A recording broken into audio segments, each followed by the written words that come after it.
अब जैसे आपने सुना था कि जैसे कर का जहर का रंग होरी हो, कहो कौन तिस खावे राम रंग होरी हो। अब जैसे जरा सा भी कोई पाप आप करोगे, आपको ऐसा लगेगा जैसे ये विष का कण है। जब आपको ये पता है कि ये वस्तु जो पदार्थ यहां पर गिरा है ये विष है, और उसका एक कण भी पड़ा हो, और विष के अवगुण से आप परिचित हैं, उसकी हानि से परिचित हैं, उसका एक कण किरका कहीं गिरा हो, क्या आप उठाकर जीभ को लगाओगे? उसको उठाकर ऐसे स्थान पर दबाओगे किसी और के भी हाथ ना लग जा, और अपने हाथ में भी 6 साबुन से धोओगे।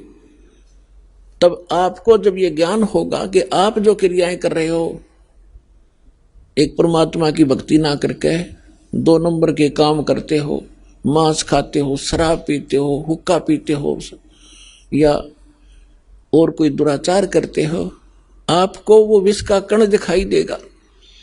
और जो व्यक्ति बुद्धिमान होता है, जैसे बालक तो गलती करते हैं, वो विष भी खा जाते हैं, मर जाते हैं, खाएंगे तो मरेंगे भी। और जब वो बच्चे बुद्धिमान होते हैं, कुछ सियाने होते हैं, फिर उनको पता चल जाता है कि ये सर्प है, ये बिजली है, ये विष है, और पहले वो उन्हीं को पकड़ लेता और मर जाता है। जब वो समझदार होता है तो स्वयं भी दूर भागता है और अन्य को भी सतर्क करता है कि बिजली का तार गिरा है, इससे दूर हो जाओ। और छोटा बालक होता है, जब तक बुद्धि काम नहीं करती उसको पकड़कर मर जाता है। सर्प को भी छू लेता, पकड़ लेता है, उसको डस जाता है, वो मृत्यु को प्राप्त हो जाता है। और जब वो बच्चा बड़ा हो जाता है, उनके अवगुणों से परिचित हो जाता है, उसकी बुद्धि काम करने लग जाती है, तो फिर वो स्वयं भी बचता है, अन्य को भी सतर्क कर देता है। ठीक इसी प्रकार ये समाज सारा बालक बुद्धि का है। जब तक ये तत्व ज्ञान से परिचित नहीं है, परमात्मा के विधान से परिचित नहीं, तो सभी विष खा रहे हैं, सर्प की पूंछ पकड़ रहे हैं और बिजली के तारों को हाथ लगा रहे हैं और मर रहे हैं। अब इस ज्ञान से, इस तत्व ज्ञान से आपका कलेजा हिल जाएगा। और इतना ज्ञान समझ के भी कोई नहीं मानता है तो महामूर्ख, और फिर उसका कोई ट्रीटमेंट नहीं, वो तो गधा ही है, इस जीवन में भी गधा है। जब हमें प्रत्यक्ष दिखाई देता है कि परमात्मा हमारे साथ हो जाएगा, तो हमें कोई दुख नहीं रहे। राजा भी भगवान की खोज में फिरता है, कोई संतों से मिलता है, कोई जंतर मंत्र कराता है। राजा से बड़े तो आप नहीं हो सकती प्रजा, ना सुखी हो सकती जैसा तुम मानते हो। राजा भी अपनी आपत्ति में परमात्मा की आड़ लेता है, और आपको सीधा ही भगवान मिल रहा, तो फिर आपका कौन सी कमी आवेगी, ये विचार करने की बात है।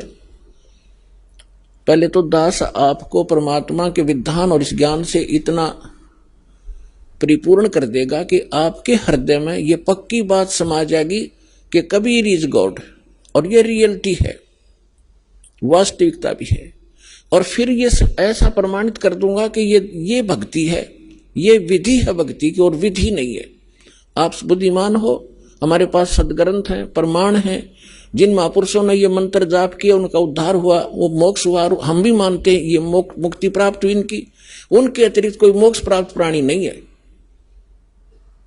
चाहे वो सिद्धि कितनी ही कर गया हो, चाहे वो कितने चमत्कार दिखाकर मर गया हो, लेकिन वो मोक्ष प्राप्त नहीं है।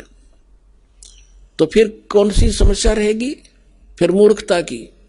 जान बूझ साची तजय और करे झूठ तेने, ताकि संगत है प्रभु फिर सोपन में बिना दे। जो इतना ज्ञान समझकर फिर गलतियों पर गलती करता है तो बुद्धिमान व्यक्ति नहीं है, वो तो जानबूझकर बकवाद कर रहा है।